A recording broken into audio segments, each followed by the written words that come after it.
And welcome back, everybody, to another episode of MLB DFS Quick Hits, your Thursday, August 12th edition. Hope everybody had a good Wednesday. It was a wild one. Burns basically just mowed through the Cubs because, well, the Cubs are bad.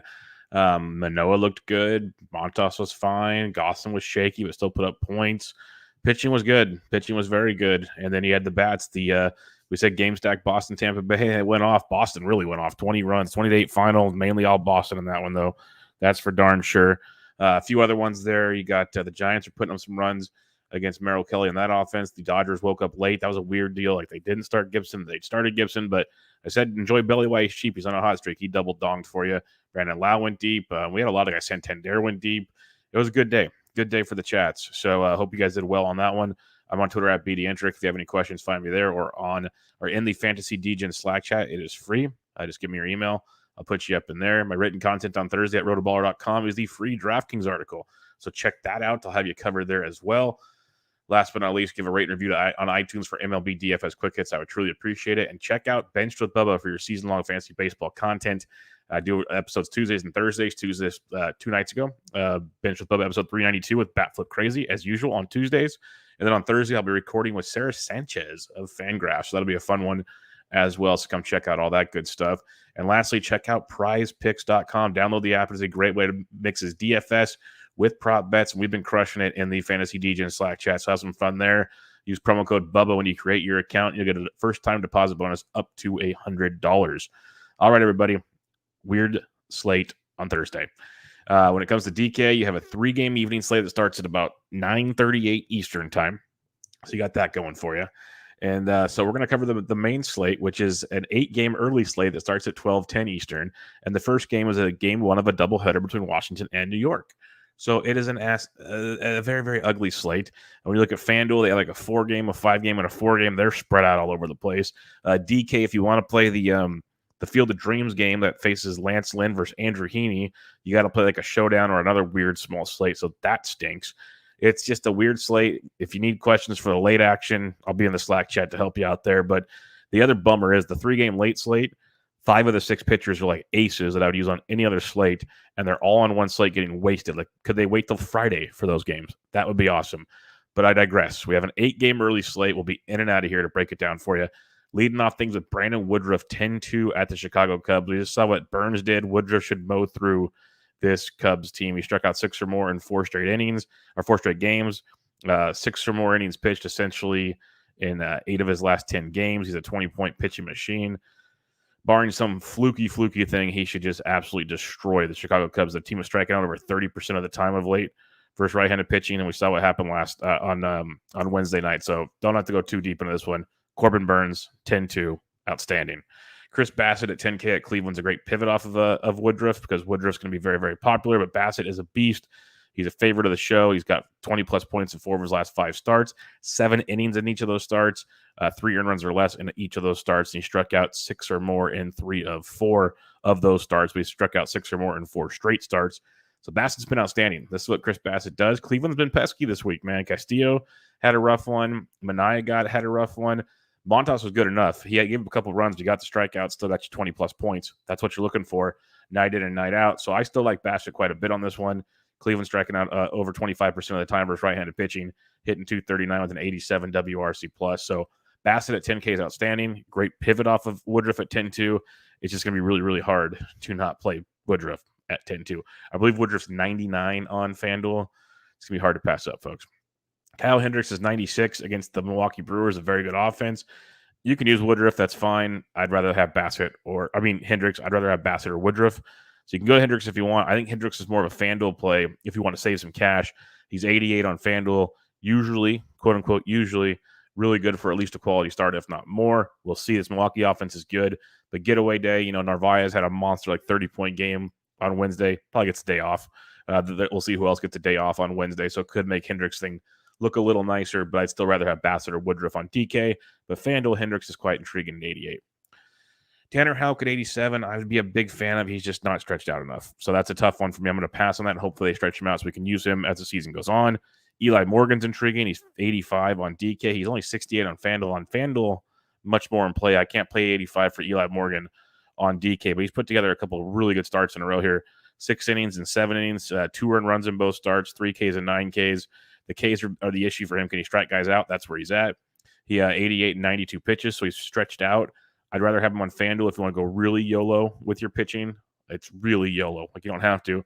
But I'm not paying 85 for him on DK. Could be a detriment to mine. We'll see. Maybe things change. Maybe Oakland puts out just a horrific lineup on Thursday morning, and I go, you know what? We're going to just say screw it and get some Eli Morgan in here. That could be an option. But for now, again, paying up for Bassett or Woodruff, or I'm just punting with Marco Gonzalez. Marco Gonzalez at $6,700 against the Texas Rangers. We've talked about this Rangers offense versus left-handed pitching. Over 22% K rate, 167 average, 30 WRC plus, 30, 0.087 ISO. This Rangers offense is abysmal, especially versus left-handed pitching. Marco faced him 2 starts ago, 6 innings, 1 earned, 4 Ks for 16.5. Faced the Yankees his last time out, 6 2/3, no earned, 5 Ks for 22. He's put up 16 or more points in 3 straight starts. He's 67 hundo, outstanding value arm. So really, it's pretty simple for me. It's Woodruff, Bassett, and Marco Gonzalez. That's where I'm pretty much planting my flag. You can go with Hendrix if you want. You can go Eli Morgan if you want. I'm not getting cute here. Give me Woodruff, give me Bassett, give me Marco. Let's have some fun. All right, the bats on this 8-game slate. Yes, Myron, double dongs for everyone today. Yeah, it's a tough slate. You could have had really good lineups, and they're not even close to cashing. Like, it's one of those nights where it's just offense palooza with aces acing. Makes things really, really tricky. But catcher position for your Thursday action here. Eric Koss versus Means is very much in play. I do like Detroit against Means. Means has been better of late, but I still like those Detroit bats in that matchup. But some cheap, like, he's expensive, so you want some cheaper options, of course. And it is a getaway day, so you'll get a lot of the starters sitting. But if Pedro Severino's catching, he's 35 versus Manning. Baltimore in play again. I'm going to keep going back to him. People can say I'm crazy, but I'll go right back to him again. I like Tanner Houck quite a bit, but if you want to fade Houck, Francisco Mejia's 32. If Houck was guaranteed to go 5 or 6, I'd be all in on Houck. It's just, in a tournament, you can roll the dice with Houck. It's because of the way the slate's built out, but it's tough. It's really tough.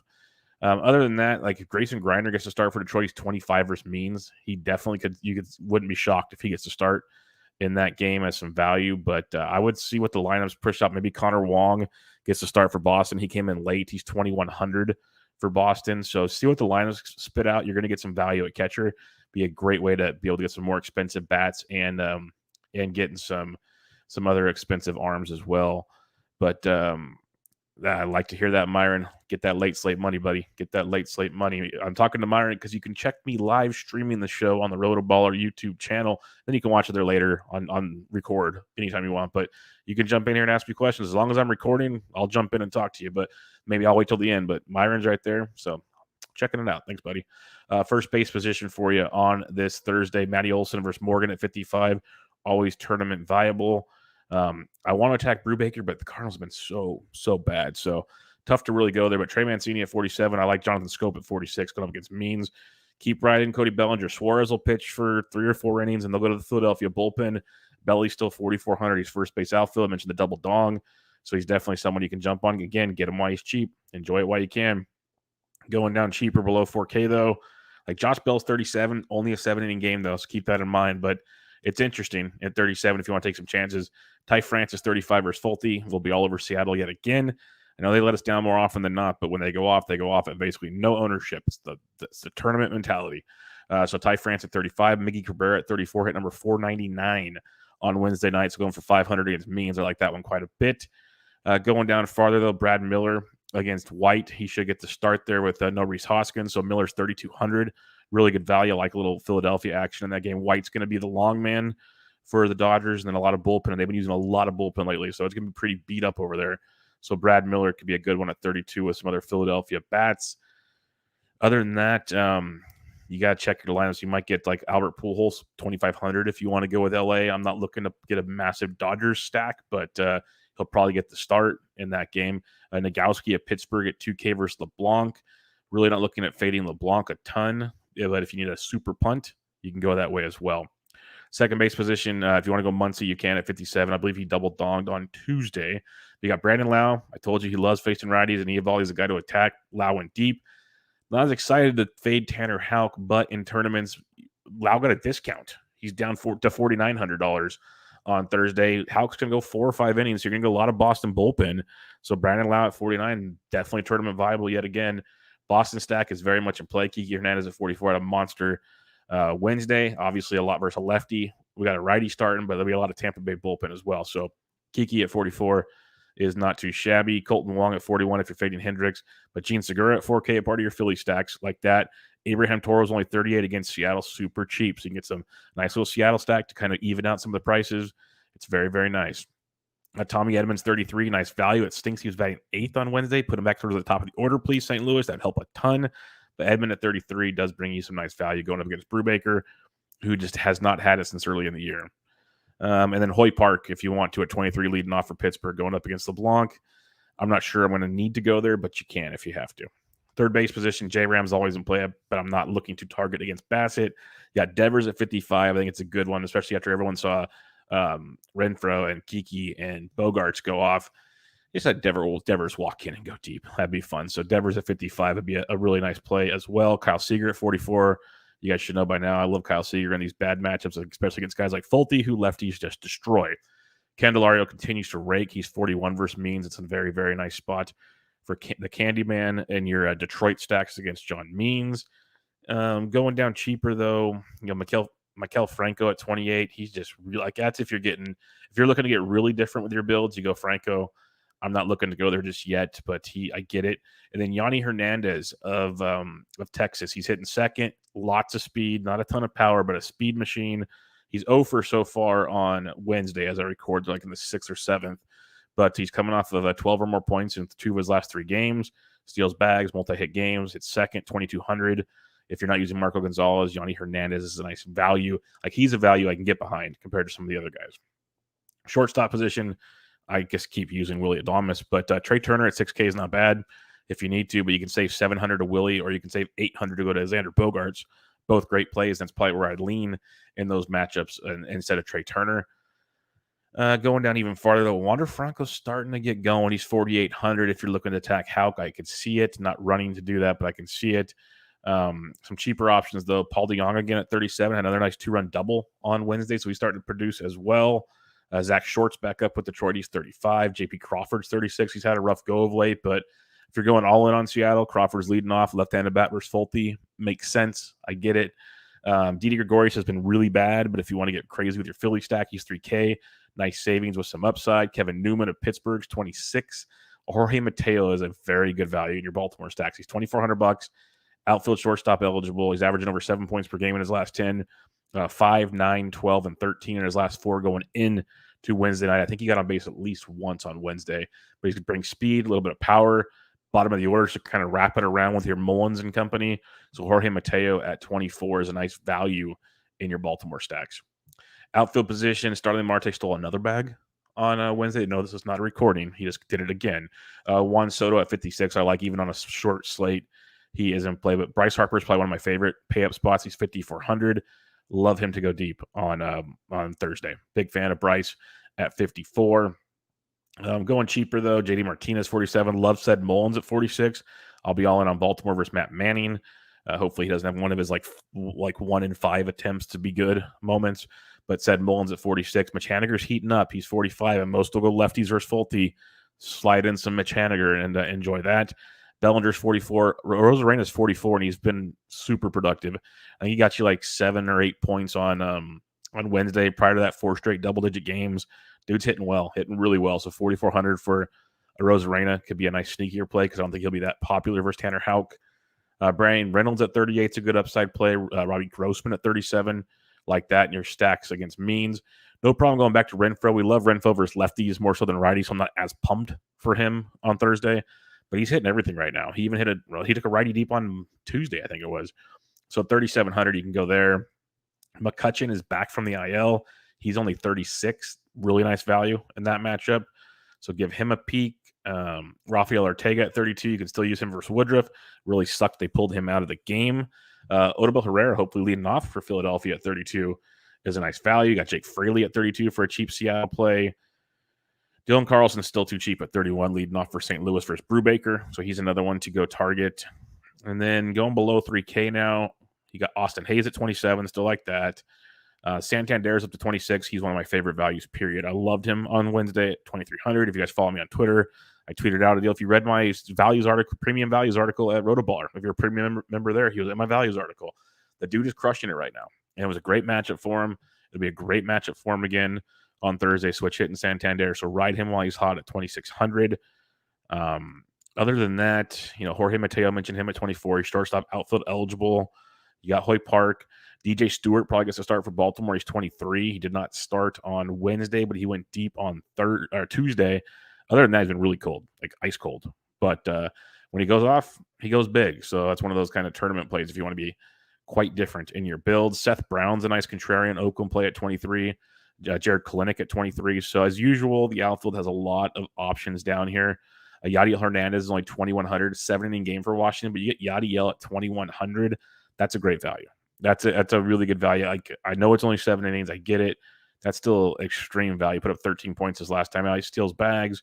He gets walks. He's got power. $2,100 is far too cheap. I know it's 7 innings, but if he's hitting second or fourth or whatever for the Nats, that's a really, really good price tag. All right, recapping your pitching real quick on this slate. Woodruff, Bassett, Marco. That's where you're at. In that order. Woodruff, Bassett, Marco. If you want to go Hendrix, you can. If you want to go Tanner Houck, you can. If you want to go Eli Morgan, you can. But I am focusing on Woodruff, Bassett, Marco. That's where I want to go. If you're stacking things up, I don't mind Washington. It's just 7 innings, so that stinks. But Soto, Yadiel at 2,100. I'm just still baffled by that price tag. That's pretty crazy. St. Louis, some will go there. I'd rather go to Philadelphia against the Dodgers. Harper, Segura. We got Odubel, Brad Miller, McCutcheon's back, but start with Bryce Harper. That's your most important one. And Real Muto left with an injury, so he'll get a discounted catcher also with Philadelphia. So that's one guy to keep in mind. Milwaukee, not looking to fade Hendrix, but their offense is good. Detroit, Baltimore, big fan of that one, especially the Baltimore side versus Manning, Santander, Mancini, Mullins. You got some discounts with Mateo, Hayes. Start with Santander. Santander and Mullins is what you start with Baltimore. I don't mind Detroit going up against Means, Miggy Cabrera, Candelario, Scope would be your good starting points there. But I prefer Baltimore over Detroit, both in play. You could game stack that one. I like a Boston stack for sure.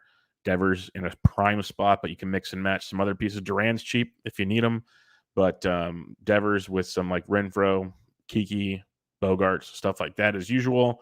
And then Seattle versus Fulte. Big fan of that as well. Start with your Toros. Start with Seeger and build from there. You got Kalenic. You got Haniger heating up. So you have some other moving parts in that one as well. So should be a fun one. A lot of offense later in the slate. A lot of pitching early in the slate. Starts at 12:10 Eastern time. So keep that in mind. That's going to be a big one as well. But yeah, Myron, love Miggy as well. Looking forward to get 500. And I agree, Bassett's got to be careful because the Cleveland has been very tricky. I'm with you there. And then Kenny's in the chat. Belly, double dong, Votto, double dong. Crazy stuff, folks. Crazy evening.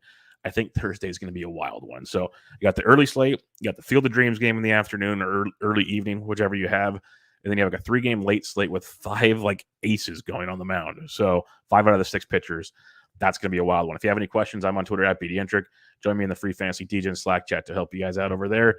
Also, check out the Bench with Bubba podcast for your season-long fantasy baseball. If you give a rating and review to Bench with Bubba and MLB DFS Quick Hits, I would truly appreciate it. Go check out Prize Picks. Download the app. Use promo code Bubba for a first-time deposit bonus up to $100. And go become a premium member at rotoballer.com to check out my written content Monday, Wednesday, Friday for the premium values article. Tuesdays and Thursdays is free, so you're good there. But become a member, get 10% off the package of your choice. But good luck, everybody. Wild Thursday slate. I'll be back with you guys on Friday for a full one. But this was MLB DFS Quick Hits, your Thursday, August 12th edition. I'm out.